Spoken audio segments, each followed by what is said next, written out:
ஆட்கள் இருக்காங்க, உடனே பார்த்து நிறுத்த சொல்லுங்க. இந்த ஸ்கிரீன் கிளியும்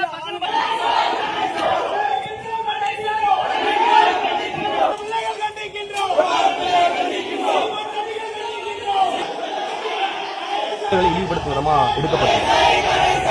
ஆந்திர பகுதியிலிருந்து ஒரு அகதிகளாக போற ஒருத்தங்க இலங்கையிலேயே போய் இறங்குறாங்க, ஈழ நிலத்துல போய் இறங்குறாங்க.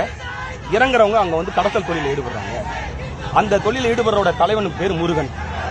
அவன் படக்குழு சொல்றான், நாங்க தெரியாம யாரையும் காயப்படுத்தணும் எண்ணம் இல்லாம படம் எடுத்துங்கிறான். அப்ப வில்லன் கதாபாத்திரத்துக்கு முருகன் ஏன் பேர் வச்சா நீங்க சொல்லுங்க. இந்த படத்தை வெளியிட்டது யார்? Regent movies. ரெஜன் மூவிஸ் யாருது? தமிழ்நாடு அரசாங்கத்தோடுது.